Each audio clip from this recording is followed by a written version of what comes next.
Hello, my name is Flavia Devonas Hoffmann. And my name is Kristine Høeg Karlsen. We have written the paper Choreographic Infrastructuring for Design Things, where we present and discuss a new method that we have developed for participatory design in teacher education. It is a multimodal method based on choreographic principles and a specific pattern. Therefore, we call this method Choreopattern.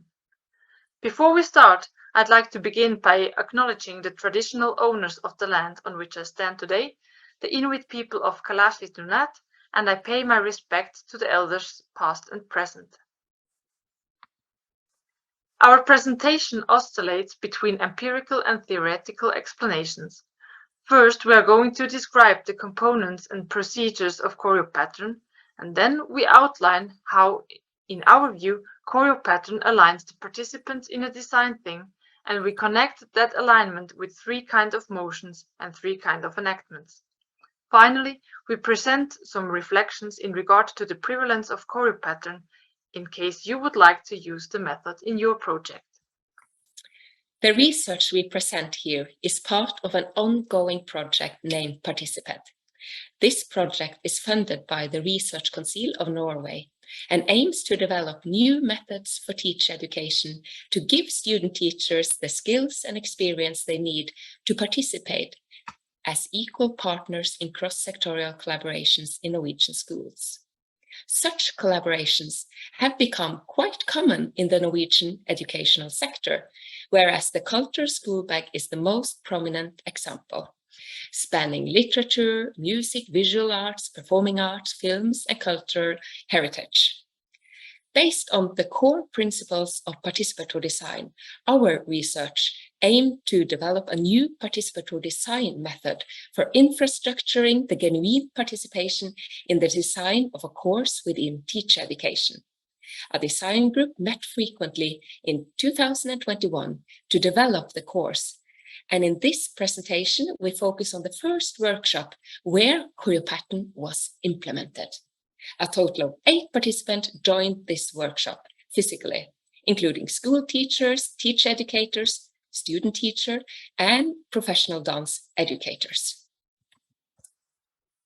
For those of you who read the paper, you might remember the illustration of the structure and activities of Choreopattern. The method was applied in a participatory design making workshop to align the stakeholders to participate in design of the course. In the following, as an illustration, a yarn is used throughout the presentation, capturing the threefold alignment conditioned by this method. Choreopattern is a method that aims at infrastructuring a flat knotwork structure for ideation. Choreopattern consists of 2 main elements: station work and movement transitions between the stations. First, we will address the station work. In the station work, illustrated by knobs, the participants engage with specific questions related to the content, structure, and methods of the course to be designed. The questions and the provided material are listed in Table 1 in the article. The station work is multimodal. This means that the participants are asked to externalize their thoughts and discussions through aesthetic expressions and extensions of the verbal language. In the article, we have given an example from the station where watercolors were provided. The participants were discussing what it is that motivates the students to actively participate in the course. Several paintings illustrate a dynamic in forms of circles and spirals, an energy that is necessary between the students so that the encounter leads to an engaged collaboration. And now we give you another example and show how ideas and thoughts are expressed and externalized through clay. Here, the participants are discussing how the students can profit from each other's fields of expertise. In the upper left picture, you see a lilac and brown strand indicating the epistemic background of the students and how they merge in the course. The white clay stands for the common ground that motivates the students to collaborate, which are the pupils. A green clay surrounds the setting, indicating a safe space that the course should provide. The yellow and blue strands indicate features and concepts that the students share, such as dramaturgy, composition, impulse, body, and space. The aim of the station work is to generate ideas, to support ideation through multimodal engagement, and to provide a flat structure as there is no defined authorship at the stations. Also, the stations are not together in a flat structure, meaning that they are equally relevant and important. Every entry point and every order in the sequence of stations is possible. As an effect, the participants are visiting the station in individual tours, and the constellation of participants differed at every encounter. The tie between the knots are the movement transitions. After having spent 15 minutes at a station, the participants were asked to walk during 2 minutes along the paths on the floor, illustrated by the long threads between the knobs. If they meet other participants coming towards them, they were to stop, take some postures, mirror the other, and continue walking.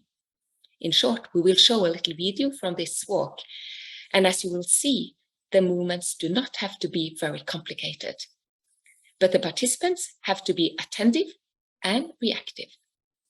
If they meet a participant walking in the same direction, they are to stop and try to travel synchronously, side by side with each other. The participants were asked to not talk during the movement transitions. And here is the example from the workshop. We can see 2 of the participants coming together. We can also see one making a suggestion, which the other one accepts and mirrors.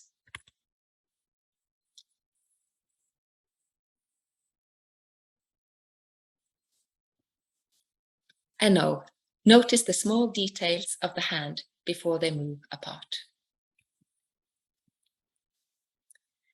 In the beginning, the participants were rather hesitant and moved within their own comfort zone. But as Choreopattern progressed, they became more experimental and used more complex movements with increased speed and dynamics. The aim of the movement transitions is to clear the mind from the previous stations, to enhance ideation through a small break with kinesthetic engagement, and to have intersubjective embodied encounters with the participants. Choreopattern has a rather strict structure, and it's important to include a warm-up session of at least 15 minutes before you start, just to get comfortable with moving together. With 5 stations, the ideation part of Choreopattern takes about 1.5 hours, and the concretization part, where all participants are visiting the results of the station work, takes another 1 to 1.5 hours. Thereby, a full session will take around 4 hours. Choreopattern is infrastructure for design things. But Choreopattern is not a fixed infrastructure, but it's performed into existence by the participants, which through their participation are infrastructuring the design thing. Theoretically, we have contributed with an extended notion of alignment in design things that is based on threefold motions. Our empirical analysis showed that the participants are performing 3 enactments: enactment of engagement, of agency, and of knowledge. We suggest that these 3 enactments are supported by the 3 alignments that Choreopattern is infrastructuring for, and we will now provide a linkage between the 3 enactments, the 3 motions, and the 3 alignments. Choreopattern is based on choreographic thinking. However, it is not a dance-based method. There is no focus on the quality of movement, but to be mindful, aware, and open towards the own and the other participants' bodies, motions, and movements. And here, our notion of choreography is put into effect. We understand choreography as a practice in which motions and participation in these motions are organized relative to other participants and their motions. First, the enactment of engagement concerns the ways in which participants interact and cooperate in Choreopattern due to their embodied being in the world. It involves both the bodily and emotional engagement in a process in which the participants explore new ideas concerning the teacher education course. Choreopattern provides the possibility condition for enactment of engagement through locomotion in time and space. Choreopattern thus aligns the collective of humans and non-humans through infrastructuring for spatial arrangement. Enactment of knowledge concerns the expression and sharing of knowledge, for example, explanation, mutual learning, meaning-making, and the process of sharing ideas using movements, words, and/or material in the making of the outputs. Choreopattern provides the possibility condition for enactment of knowledge through motions of thoughts. Thus, the participants are aligned through infrastructuring for attention, which is the directedness of thoughts towards the matter of concern. Third is the enactment of agency, which relates to the participants' impact and influence in creating choices regarding the course design, indicating ways in which the participants' voices play out in their interaction with each other and the material at hand. Choreopattern provides the possibility condition for enactment of agency through motions of feelings. Choreopattern thus aligns the participants around a matter of concern through infrastructuring for attunement.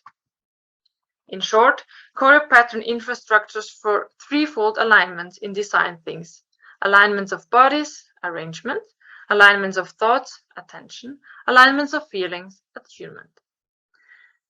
Choreopattern is infrastructuring for alignment in design things. In our study, we have theoretically provided an extended understanding of alignment in design things and have empirically shown how these alignments can be infrastructured for.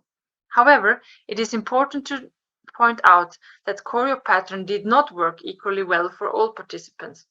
If you are interested in the participants' voices on Choreopattern, we recommend reading the extensive analysis in our article. We have also empirically shown how it's possible to implement participatory design in teacher education, and more specifically, to use participatory design for designing a course in teacher education. We see great potential in connecting participatory design and teacher education, or education in general, because it provides tools and techniques for development of teacher education programs, where teacher educators from varied disciplines come together and collaborate. Further, it provides a method for including external partners in curriculum design to share knowledge and strengthen the collaboration between varied stakeholders within and outside teacher education in order to make teacher education matter for school and for other relevant sectors. We believe that it is possible to implement Choreopattern in a range of contexts, not only teacher education, but also healthcare, architecture, art curation, event productions, city planning, and many more. The strength lies in the pattern for how to generate ideas. Make sure to set aside enough time for ideation and concretization, and make sure that the participants feel comfortable moving with each other.